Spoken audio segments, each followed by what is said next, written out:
What is up, bros and broettes? I am Inkslasher, and today we are doing an episode of Versus. A very special episode of Versus, because this very well might be the last one of Black Ops 3. Because with Infinite Warfare and Modern Warfare Remastered coming out, I think all of you guys have expressed that you want the series to continue throughout Modern Warfare Remastered and Infinite Warfare. So, if I could get a like rating for this being one of the last Black Ops 3 episodes ever, that would be absolutely fantastic. The one thing I will say is that if they do keep releasing DLC weapons for Black Ops 3, the series may continue throughout Infinite Warfare and Modern Warfare Remastered. I'm just not 100% sure. Just as far as main content goes, this may be one of the last episodes, and it'd be awesome if you could hit that like rating. Oh, by the way, I actually forgot to tell you guys this earlier last week, but I'm actually doing a Let's Play of Battlefield 1 on my Let's Play channel. I'll leave a link on the screen right here to the very first episode of that Let's Play, or down in the description there's a link to that channel. It's a really awesome campaign, and if you enjoy the campaigns for Call of Duty and stuff, you may enjoy watching that. So like I said, I'll leave a link on the screen right here. You can check out the Battlefield Let's Play, or you can check out just my Let's Play channel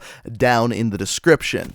But this not only is the last Black Ops 3 episode, it's actually a pretty special episode because we're looking at two supply drop weapons. We're looking at the DIY-11 versus the HG40, and this is a really interesting episode because they have some stats that are incredibly similar, yet at the same time I can compare almost every single stat and it's different on almost every single stat. So that's odd. It's very, very odd, and you'll see what I mean as we walk through all of the stats, talk about why they're different and why one is better than the other in each situation. However, there is one thing I gotta preface this with, and it does have to do with the points. So the DIY-11, it's a nail gun. It shoots nails. So it shoots a projectile, which means that it isn't an instant hit scan weapon, whereas the HG40 is. What this means is when you fire the HG40, the bullets immediately hit the person you're firing at. Whereas when you fire the Renovator, it's a projectile. It takes a little bit of time to get from your gun to the person you're shooting at. This causes it to be a little bit more difficult to aim because you kind of have to lead your target if they're moving. So because of that,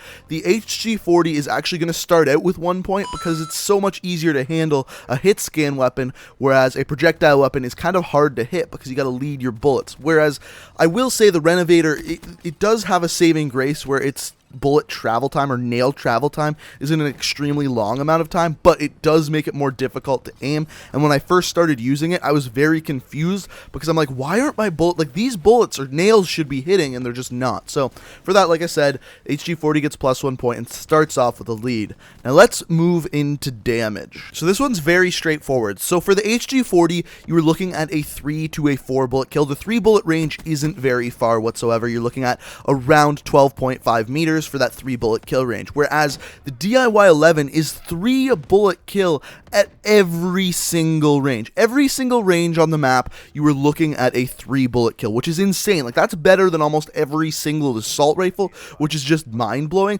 So for that, the damage profile is clearly much better on the Renovator, so it's going to get plus 1 point for that. The one thing I will say about that is there is no bullet penetration because you're shooting nails with the nail gun. However, I kind of factored that in when talking about the bullet travel time and stuff to give the point to the HG40, and bullet penetration isn't that massive of a thing, and it's so easy to pick people off with the DIY-11, the penetration just isn't that big of a deal. So because of this damage profile where you're looking at a 3 bullet kill at every single range for the DIY-11, it's gonna be the exact same for range. The range on the DIY is absolutely insane. Like I said, any range on the map, you're looking at a 3 bullet kill. That's much better than the HG40's 3 bullet kill range, which is like 12.5 meters, which isn't even close to an entire map, like not even remotely close. So for that, the DIY-11 is going to get plus 1 more point and take the lead. So to me, the next stat is why this is so interesting. The next stat is the rate of fire, and the rate of fire for both of these weapons is exactly the same. So two weapons with completely different damage profiles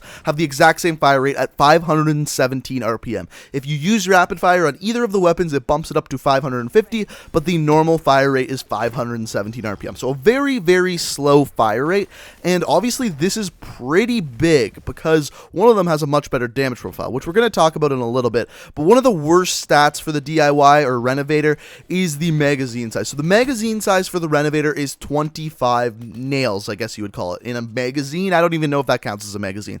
But the HG40 has a 32 bullet magazine. So with this, the Renovator has the worst in-class magazine size, whereas the HG40 actually has one of the better in-class magazine sizes. So for that, the HG40 gets plus 1 point and ties it up. Next up, rate of fire, and this is another area where the Renovator really does suffer. So the Renovator, when you have nails still in your magazine, you're looking at a 2.1 second reload speed. With an empty magazine, you're looking at a 2.5 second reload speed. Whereas the HG40, you're looking at 1.8 with bullets still in the magazine and 2.3 with an empty magazine. So obviously this is better for the HG40. It's going to get plus 1 point for that and take the lead again. And this right here is where things really start to change, because what we're going to start by looking at here is the sprint out time. So the sprint out time for the DIY is 0.25 seconds, whereas the sprint out time for the HG40 is 0.3 seconds. By the way, what that is the amount of time it takes to actually fire the weapon after you're done sprinting. So this is very clearly better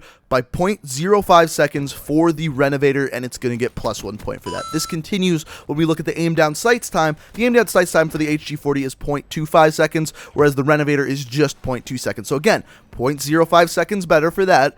The Renovator gets plus 1 point. This continues to one of the biggest and best stats for the Renovator, the idle sway. The idle sway on the Renovator, there's none. There is no idle sway for the Renovator whatsoever, which is odd because the SMGs have the biggest, next to sniper rifles, idle sway in the entire game. The SMGs, that's what makes them difficult or more difficult to aim than they should be, is because of that idle sway. So when you aim down sights, they move a lot, whereas the Renovator does not move at all while aiming down sights, and it's definitely noticeable. I don't know whether they're doing this to kind of compensate that you have to lead your bullets. I don't know, but this is an amazing, amazing stat, and for that, the Renovator gets plus another point and extends that lead. I could go on to compare a couple other stats, like one being recoil pattern, but the thing with that one is it is based off of personal preference. Some people enjoy the recoil patterns of certain weapons, and others absolutely hate them. So we're not going to compare that. There's one stat left that is the most telling, and will definitely tell you which one of these weapons is better, and that is the time to kill. The time to kill is so important, and the Renovator absolutely blows the HG40 out of the water. Think of it this way. The DIY 11 Renovator at every single range is going to have less bullets to kill than that HG40, up until 12.5 meters, because at that 12.5 meters, that HG40 is actually going to have the same time to kill, but anything after 12.5 meters, the HG40 is going to have a much slower time to kill, because the Renovator is always at that 3-bullet kill. And again, they have the exact same fire rate, which means that every single range over 12.5 meters, you are looking at a better time to kill, much better time to kill on the Renovator, which is absolutely amazing and is the biggest reason why I believe the Renovator is a much better weapon than the HG40, amongst other stats. Like I said, the sprint out time, idle sway, aim down sights time, there's a bunch of really amazing stats with that Renovator. The only problem I have with it is that you do have to lead your bullets or nails just a little bit, but that's a little bit of a skill gap, and when you get used to it, you can really tear people to shreds with the Renovator. So this week's winner is the Renovator. Like I said earlier in the video, I really hope you guys enjoyed. This series has been absolutely amazing through Black Ops 3, and if you enjoyed it, all I ask is that you hit me up with a like rating. I really would appreciate it. So thank you guys so much for watching. I hope you enjoyed the video. You can check out my Twitch, Twitter, and Let's Play channel down in the description. Thank you so much for watching. I love you guys, and until next time, peace out.